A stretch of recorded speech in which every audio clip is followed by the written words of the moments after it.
주시면 감사하시겠습니다. 네, 다 찾으셨나요? 그러면 다 같이 합독하시겠습니다. 다윗이 이르되 나의 형제들아 여호와께서 우리를 보호하시고 우리를 치러 온 그 군대를 우리 손에 넘기셨은즉 그가 우리에게 주신 것을 너희가 이같이 못하리라. 이 일에 누가 너희에게 듣겠느냐? 전장에 내려갔던 자의 분깃이나 소유물 곁에 머물렀던 자의 분깃이 동일할지니 같이 분배할 것이니라 하고 그날부터 다윗이 이것으로 이스라엘의 율례와 규례를 삼았더니 오늘까지 이르니라. 아멘. 성스러운 주일 아침에 거룩하신 주의 전에 오신 사랑하는 수막의 성도님들 한 분 한 분마다 하나님의 사랑과 은혜와 축복이 넘쳐나시기를 진심으로 축원합니다. 지난 한 주 동안 평안하셨는지요? 이제 곧 있으면 설 연휴죠.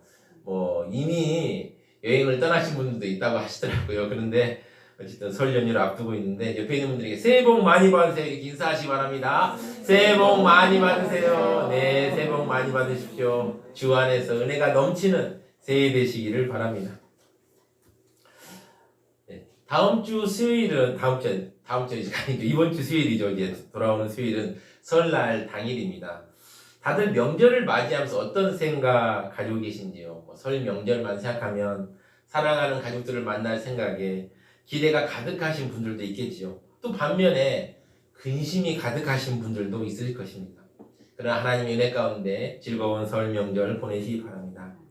오늘도 다윗은 어려움을 겪습니다. 그러나 이 어려움을 오히려 반전의 계기로 삼고 승리합니다. 오늘 우리에게 주신 하나님의 메시지는 무엇일까요? 첫 번째입니다. 사람들은 받은 은혜를 함께 나누지 못합니다. 참 안타깝습니다. 사람들은 받은 은혜를 나누지를 못합니다.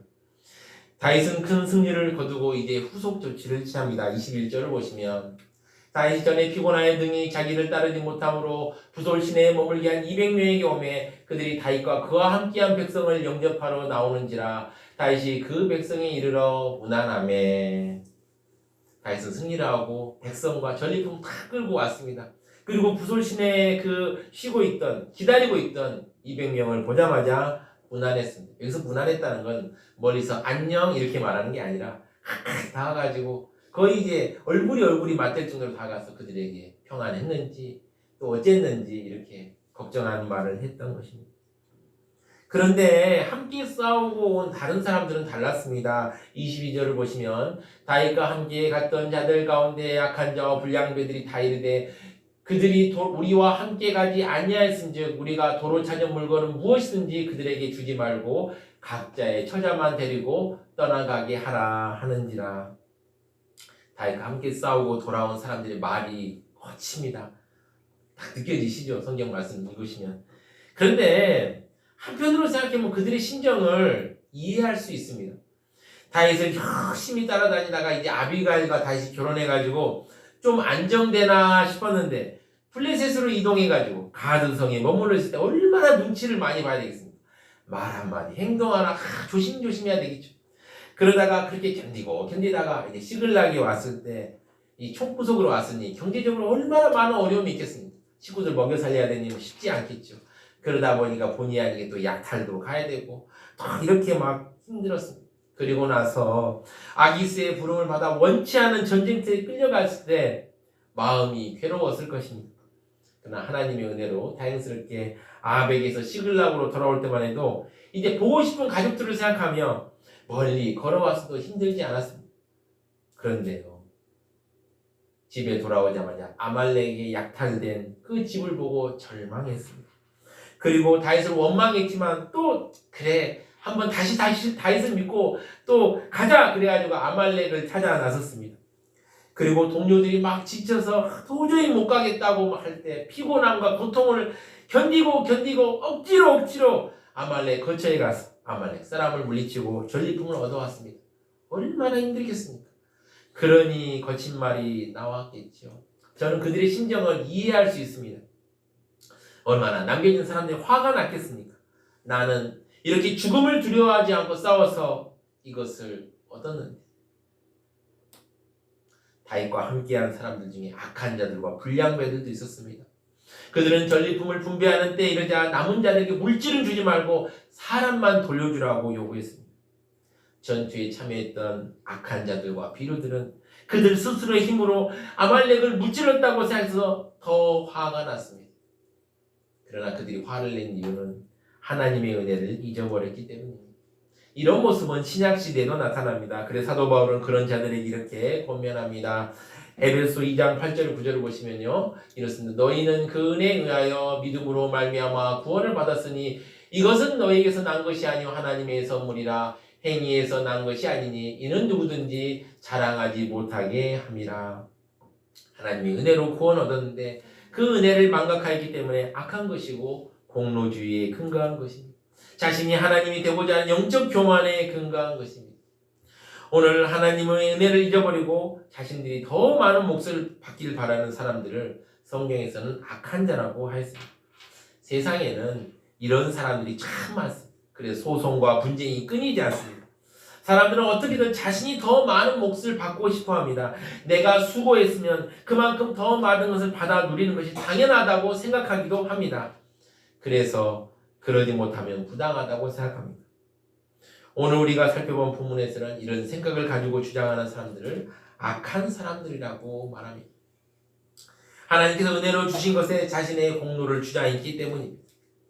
다윗에게 자기들만 전리품을 가진 걸 주장하는 사람들은 이렇게 말할 수 있습니다. 이렇게 주장할 수 있습니다. 다윗이여, 우리는 목숨을 걸고 싸워서 이 모든 것을 얻었습니다. 이러한 주장이 옳게 보일 수도 있습니다. 그러나 우리는 지난 시간에 이들이 얻은 것도 하나님의 은혜에 의한 것임을 살펴보았습니다. 다윗이 아말렉과 싸워 이긴 것 자체가 하나님의 놀라운 은혜 때문이었습니다. 다윗이 병들어 쓰러진 애굽 사람을 만나지 않았다면 어떻게 그 위치를 알 수 있었겠습니까? 그리고 그 위치를 알았다 하더라도 아말렉 사람들이 방심하지 않았다면 어떻게 그들을 무찌르고 아내와 자식과 물건들을 되찾을 수 있었겠습니까? 그런데도 그들은 그들에게 베푸신 하나님의 은혜를 망각하고 자신들이 앞장서 싸웠기 때문에 더 많은 것을 얻어야 한다고 생각했던 것입니다. 이것이 사람들의 마음입니다. 사람들은 받은 은혜를 나누지 못합니다. 나누고 흘려보내면 더 좋을 텐데 그러지 못합니다. 우리는 예수 그리스도의 십자가의 은혜로 구원을 받고 의롭게 되었지만 아직도 자기 의를 자랑할 때가 많습니다. 멀리 갈 거 있나요? 저부터 그렇습니다. 저부터 그렇습니다. 우리가 의롭게 산다 해도 하나님 보시기에는 50보, 100보 차이일 뿐입니다. 전쟁에 어떤 사람이 100보 뒤로 도망갔고 어떤 사람은 50보 뒤로 도망갔습니다. 그런데 50보 도망간 사람이 100보 도망간 사람을 보고 비겁하다고 놀린다면 말이 됩니까? 아니죠. 똑같이 도망가도 도망간 것 아닙니까? 우리가 아무리 선을 행하고 잘하려고 노력하지만 하나님 보시기에는 별 차이가 없습니다. 쉽게 말씀드리면 우리가 땅에서 땅에 기어다니는 개미를 볼 때 개미 크기가 아무리 크다 해도 고만고만하지 않습니까? 그렇죠. 마찬가지입니다. 하나님께서 보시기에 우리의 의로움은 다 고만고만합니다. 그러나 우리가 하나님 앞에 당당히 나설 수 있는 무엇입니까? 예수님께서 십자가에서 우리를 대신하여 저주를 다 받으셨고 그로 인해 우리가 하나님 앞에서 의롭다 하심을 받았기 때문입니다. 우리는 거룩하신 하나님 앞에 나설 수 없는 존재들입니다. 저도 얼마 전에 새벽에 기도를 하고 있었는데요. 내가 얼마나 하나님 앞에 죄인인가라는 사실을 깨닫고 놀랐는지 모릅니다.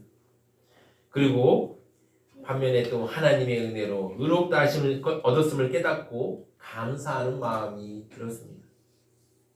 사랑하는 성도 여러분, 사람들은 받은 은혜를 나눌 줄 모릅니다. 이것이 사람의 악한 본능입니다. 우리도 사람이기에 이렇게 행동할 수 있습니다. 그런데 예수님께서는 어떠십니까? 두 번째입니다. 바로 예수님께서는 모든 사람에게 풍성한 은혜를 주십니다. 다윗은 부당한 요구를 하던 비류들과 악한 자들을 꾸짖지 않았습니다.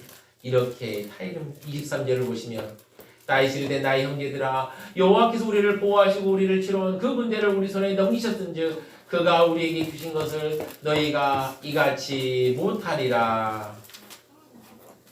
다윗은 비류들과 형제들, 비류들과 악한 자를 형제라고 부릅니다.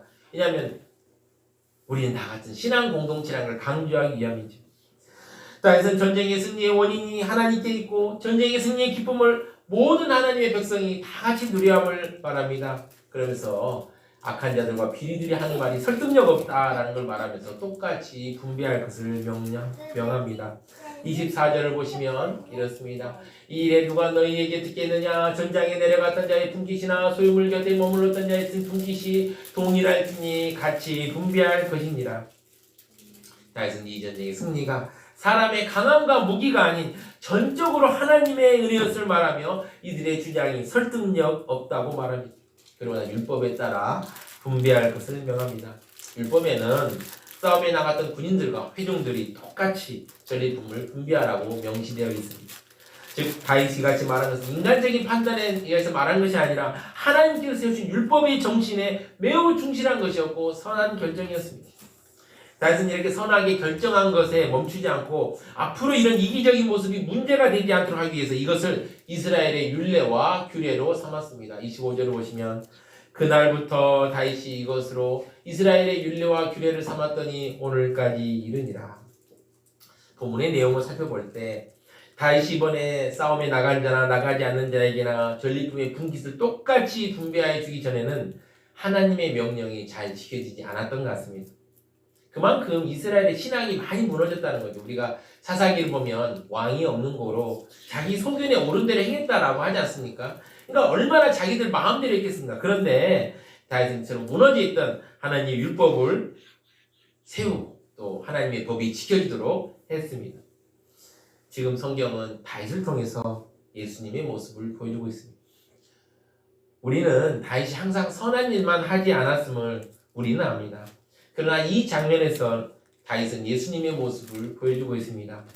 예수님께서는 어떤 분이십니까? 구약의 선지자 이사야는 예수님을 이런 분으로 묘사합니다. 이사야 42장 1절에 3절을 보시면 내가 붙들은 나의 종 내 마음에 기뻐하는 자 곧 내가 택한 사람을 보라. 내가 나의 영을 그에게 주었은즉 그가 이방에 정의를 베풀리라. 그는 맺히지 아니하며 목소리를 높이지 아니하며 그 소리를 거리에 들리게 하지 아니하며 상한 갈대를 꺾지 아니하며 꺼져가는 등불을 끄지 아니하고 진실로 정의를 시행할 것이며 예수님께서는 약자들의 눈물을 닦아주시고 우리의 억울함을 두고 보시지 않는 분입니다.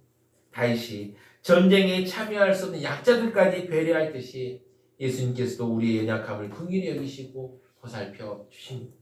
자, 이제 다윗은 잘 분배하고 전리품 분배의 법을 세운 뒤에 이 얻은 전리품을 유다 장로들에게 나누어 주었습니다. 26절을 보시면 다윗이 시글락에 이르러 전리품을 그의 친구 유다 장로들에게 보내 이르되 보라 여호와의 원수에게서 탈취한 것을 너에게 선사하노라 하고 유다에 있는 그의 친구들과 장로들에게 전리품을 선물로 줌으로써 그들에 대한 자신의 관심과 호의를 나타내었습니다. 다윗의 몸은 지금 블레셋에 있지만 마음은 유다에 머물러 있었습니다. 다윗의 이런 행동은 많은 사람에게 큰 감동을 주었습니다. 생사 고락을 같이 하였지만 아말렉을 치는 전투에 참여하지 않았던 이유로 전쟁에 불참했던 자들에게 그들을 전리품 분배에 제외하지 않은 악한 자들과 비류의 말을 따르지 않고 그들에게도 나눠줬을 뿐만 아니라 유다에 있는 여러 장로들 성읍들에게도 자신이 얻은 전리품들을 나누어 주었습니다. 사무엘서 기자는 다윗이 선물 보낸 지역을 설명합니다. 이렇게 지역 이름 하나하나 밝히는 것은 이 일이 꾸며낸 얘기가 아니라 실제 있었던 역사임을 보여주기 위함입니다. 27절부터 보시면 베델에 있는 자와 남방 라못에 있는 자와 야딜에 있는 자와 아로엘에 있는 자와 신못에 있는 자와 에스도모아에 있는 자와 라갈에 있는 자와 여라무엘의 사람들의 성읍들에 있는 자와 겐 사람의 성읍들에 있는 자와 홀마에 있는 자와 고라산에 있는 자와 아닥에 있는 자와 헤브론에 있는 자에게와 다윗과 그의 사람들이 왕래하던 모든 곳에 보내었더라. 다윗이 전리품을 보낸 지역들은 유다 안에서도 소외받는 성읍들입니다. 소외받는 성읍들이고 유다 본토 사람도 돌아보지 않는 그들을 다윗은 하나님의 긍휼의 마음으로 돌아보았습니다. 오늘 다윗은 선한 예수님의 모습을 보여주고 있습니다. 예수님께서는 은혜를 받을 자격이 없는 사람에게 나누어 주실 뿐만 아니라 널리 풍성한 은혜를 베풀어 주십니다. 예수님께서 십자가에 죽으시고 부활하신 뒤에 성령이 임하고 복음이 전파되기 시작했습니다. 그리고 예수님을 죽였던 로마 제국이 예수님을 믿는 나라가 되었습니다. 그리고 전 세계에 복음이 전파되고 복음과 아무런 상관이 없던 우리나라에게도 복음이 전파되게 되었습니다. 여러분, 한국 교회 역사는 교회 역사 전체를 볼 때 초대교회사도 아닙니다. 중세교회사도 아닙니다. 종교개혁사도 아닙니다. 근대교회사도 아닙니다. 현대교회사. 우리나라는 포도원에서 일하는 품꾼들 중에 제일 늦은 시간이 11시에 부름받은 막차를 탄 사람들입니다. 그러니 예수님께서 나눠주신 은혜가 얼마나 큰지 알 수 있습니다. 예수님의 은혜로 우리는 하나님을 아버지라 부를 수 있게 되었고 하나님의 은혜를 누리게 되었습니다. 그 사랑, 그 은혜를 생각하며 우리 다 같이 찬양 하나 했으면 좋겠습니다. 그 사랑 얼마나 천천히 찬양하시기 바랍니다.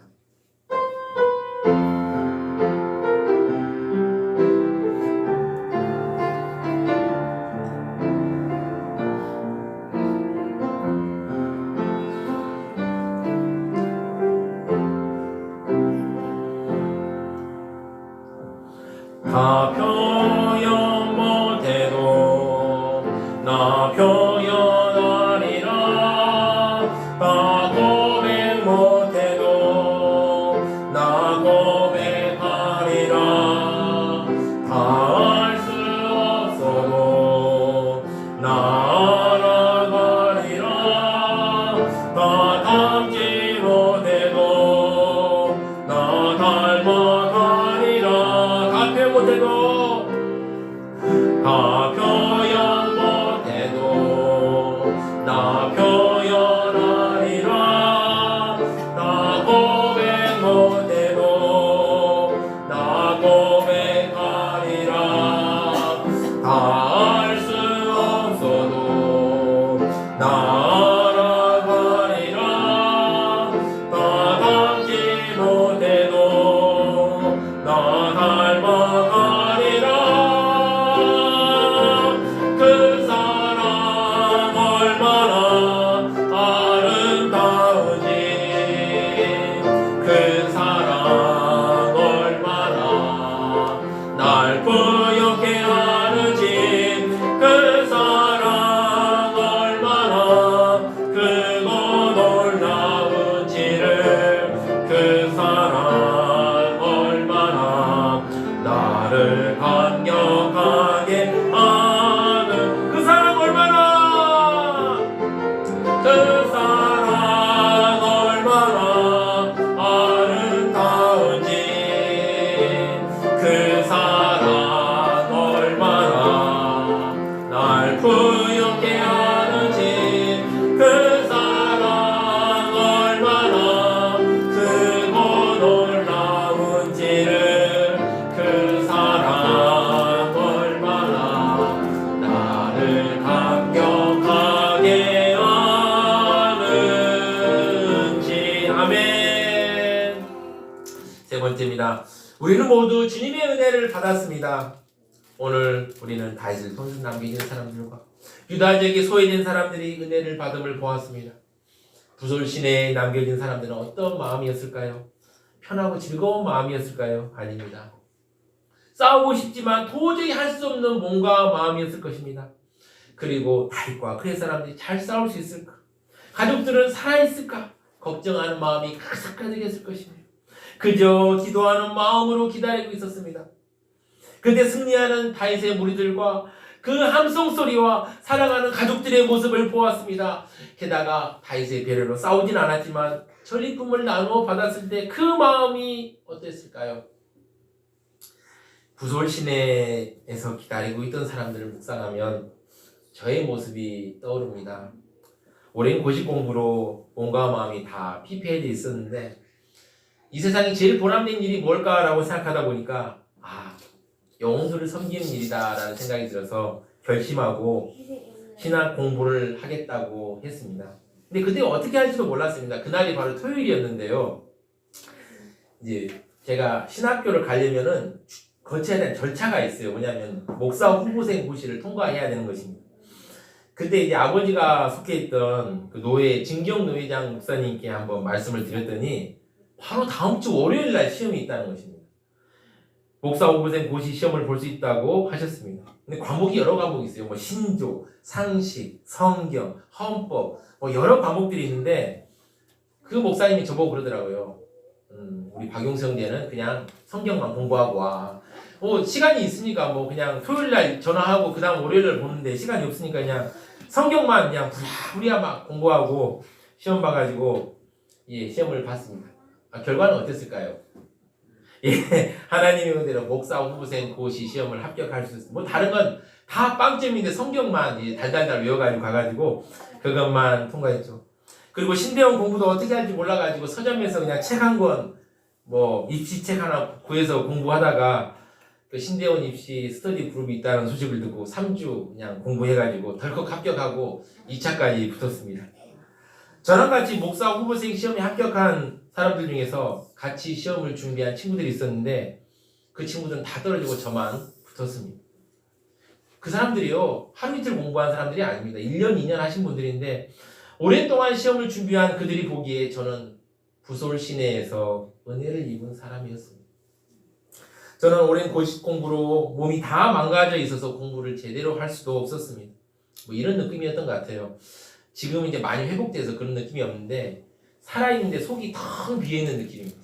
그러니까 말하자면 먹고 마시고 활동을 하는데 속은 텅 비어있어요, 항상. 그러니까 뭐 힘을 낼 수가 없는 것입니다. 그러다 보니 제가 바랄 건 무엇밖에 없습니다. 하나님의 은혜와 자비를 바랄 수밖에 없었던 것입니다. 항상 뭐 신대원에서도 그렇고 또 교회에서도 그렇고 기도할 기회만 생기면 놓치지 않고 계속 기도하고 기도했습니다. 그래서 하나님께서 선하게 인도해 주셔서 뜻하지 않게 이렇게 좋은 교회에서 귀한 성도님들 섬길 수 있었습니다. 우리 모두 뒤돌아보면 인생의 뒤를 한번 돌아보십시오. 이런 하나님의 놀라운 긍휼과 은혜가 있으실 것입니다. 다 있지 않습니까? 우리 모두 생각해보면 부솔신의 은혜가 있습니다. 우리가 왔던 길 다 돌아보면 은혜뿐입니다. 이걸 생각하면 우리 주의 은혜라 한번 찬양하시겠습니다. 네, 주의 은혜라, 주님의 은혜라 한번 생각하시면서 찬양하시기 바랍니다.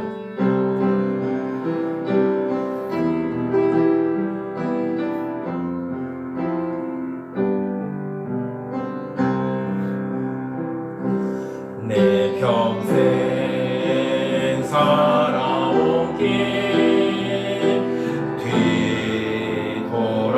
뒤돌아보니 짧은 내 인생길 오직 주의 은혜라 주의 은혜라 주의 은혜라 내 평생 살아온 길 주의 은혜라 주의 은혜라 밤이 없는 사랑 달려갈 길 모두 마친 후 주 얼굴 볼 때 나는 공로 전혀 없도다 오직 주의 은혜라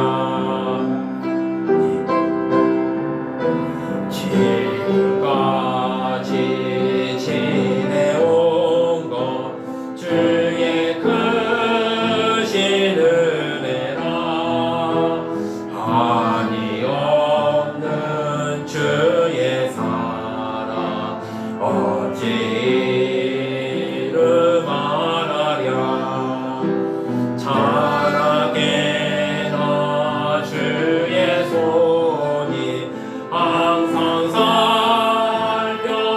살펴주시고 모든 일을 주 안에서 영통하게 하시네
우리는 부솔신에 뒤처진 사람들까지도 배려하는 다윗을 보았습니다.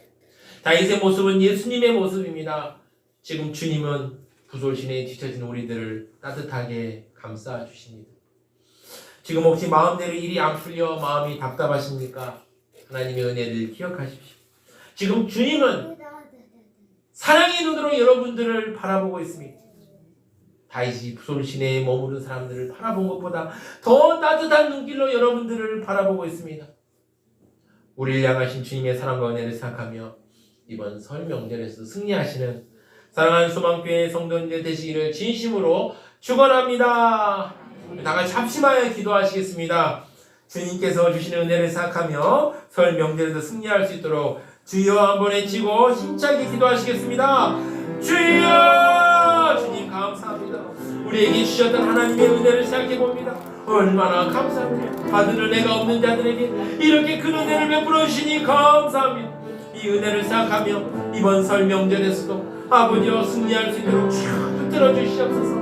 아버지 명절 가운데 하나님의 은혜를 기억하기도 하시고 기념하게 도와주시고 아버지 그것을 감사하며 아버지와 하나님의 은혜 가운데서 아버지 아름다운 설 명절 보낼 수 있도록 주여 붙잡아 주시고 아버지 함께하여 주시옵소서.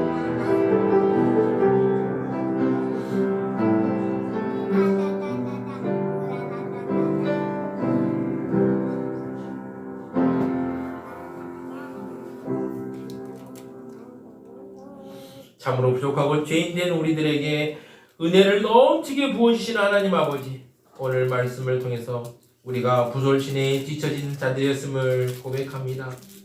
우리에게 은혜를 주신 주님의 사랑과 은혜를 잊지 않도록 인도하여 주시옵소서. 이 모든 말씀 우리 주 예수 그리스도 이름으로 기도드립니다. 아멘.